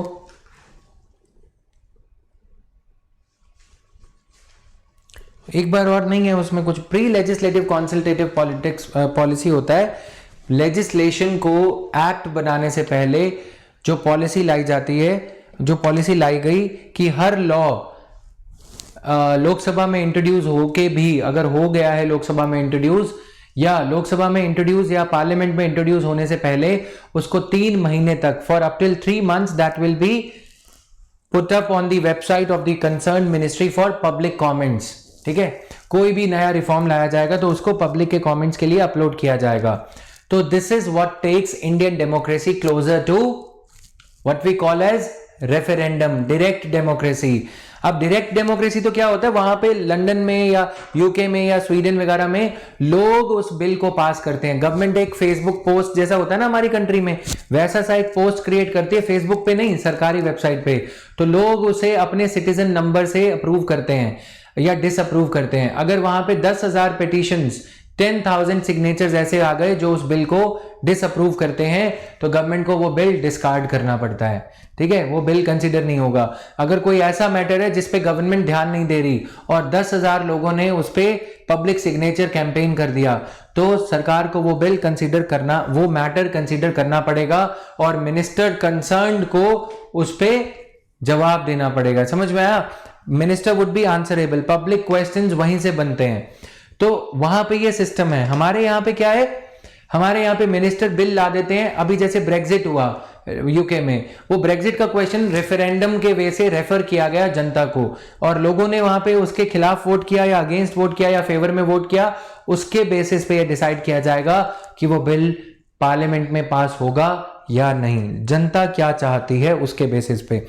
हमारे यहाँ पे ऐसा तो कुछ है नहीं, लेकिन हाँ कम से कम ये तो होना चाहिए ना कि लोगों के साथ कंसल्ट तो करो कि हम ये लॉ लाने जा रहे हैं, तुम्हें पसंद है कि नहीं।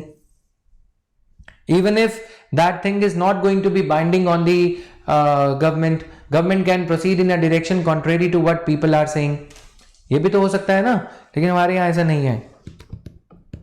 क्लियर, समझ आया?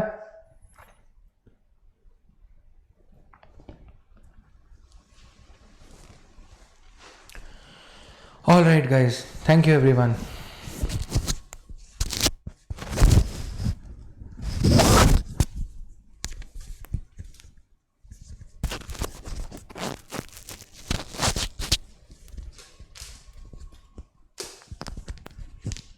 Okay everyone, okay guys.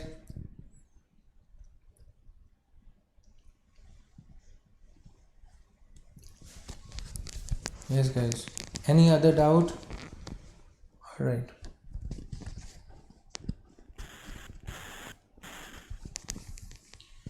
Thank you guys, thank you.